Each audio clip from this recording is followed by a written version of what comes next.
फकरुल्लाह। फक्र है जनाब। तुम पेरिस वाले खेमे में जाओ, तुम्हें पेरिस में पढ़ना है। जी जनाब।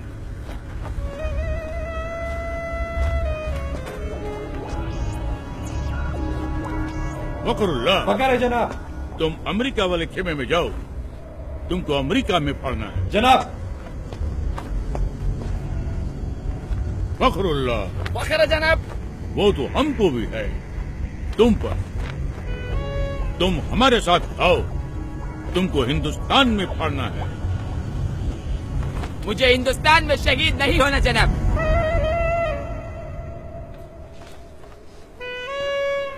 वहाँ पहले ही बहुत आतंक है। एक साथ 2 बम फट जाए तो दूसरे की खबर वही दबा देते, ताकि जनता में अखरोट पैदा न हो। अखरोट नहीं बेवकूफ, आक्रोश। बाकी का टीआरपी नेता ले जाते। मुझे तो इंटरनेशनल न्यूज बनना है। Love in Paris, americano. खामोश।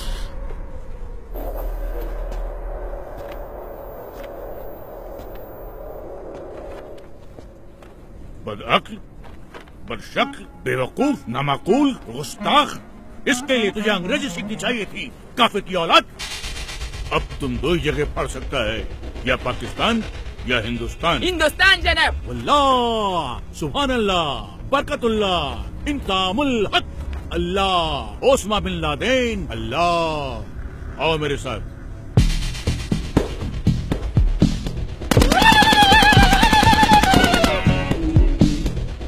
और एक बात ध्यान रखना, किसी भी मुल्क में जाकर पढ़ने के लिए सबसे पहले तुम्हें उस मुल्क के आम आवाम का एक हिस्सा बनना पड़ेगा,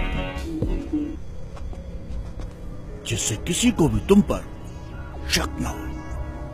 इसलिए सबसे पहले मैं तुम्हें एक सच्चे हिंदुस्तानी जैसा बनाऊंगा, और सच्चे हिंदुस्तानी जैसा बनने के लिए तुम्हें हिंदुस्तान की तवारीख यानी कि हिस्ट्री और वहां की रवायत जाननी होगी, और वो तुम्हें मैं ना नहीं बताऊंगा, ये बताएगा।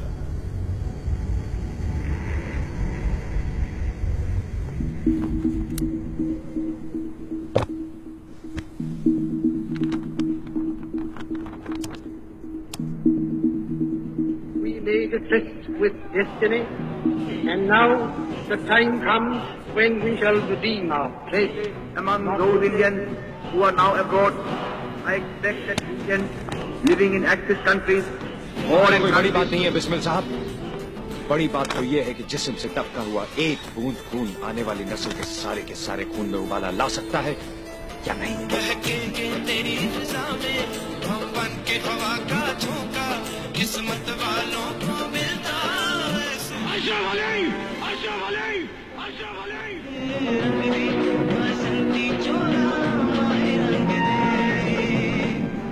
लेकिन हमारा हिंदुस्तान जिंदाबाद था, जिंदाबाद है और जिंदाबाद रहेगा।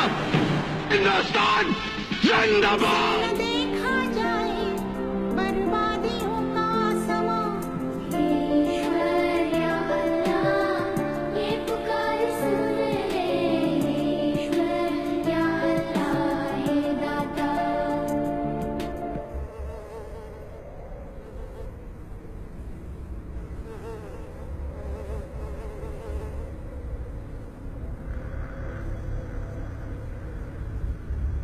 सुभान अल्लाह, अब तो एकदम हिंदुस्तानी जैसा लगता है। कैसा महसूस होता है? एकदम इंसान जैसा।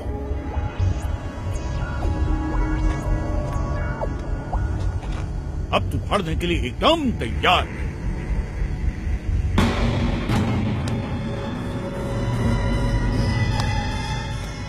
जाओ, अब फाड़ दो इसको।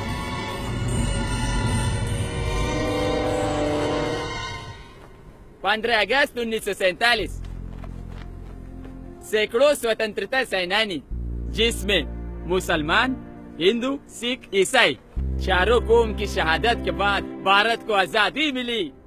एक ही तिरंगे के नीचे खड़ा होकर हम सब ने मिलकर भारत का संविधान बनाया, जिसमें जितना अधिकार एक हिंदू को दिया, उतना ही अधिकार एक मुसलमान को, और उतना ही एक सिख और उतना ही एक ईसाई को दिया। एक ऐसा देश जो हर मजहब को जानता हो, पहचानता हो, अपना मानता हो। ऐसा देश जहाँ पर हिंदू के मंदिर की घंटियों के साथ अजान मिलकर पूरे हिंदुस्तान को एकता का पाठ पढ़ाती हो। ऐसे देश में कोई कैसे बम फाड़ सकता है? एक ऐसा देश जहाँ पर हिंदू और मुसलमान दोनों फांसी के तख्ते पर चढ़ गए हो, झूल गए हो। ऐसे देश में बाप कोई कैसे मार सकता है? खामोश, नामाकुल, बदबक, गड़रिये की औलाद, काफिर। वापस तो हमारा बाप हम खुद फाड़ देगा, हम खुद फोड़ेगा इसको। अरे हाँ, छोड़ दो इसको।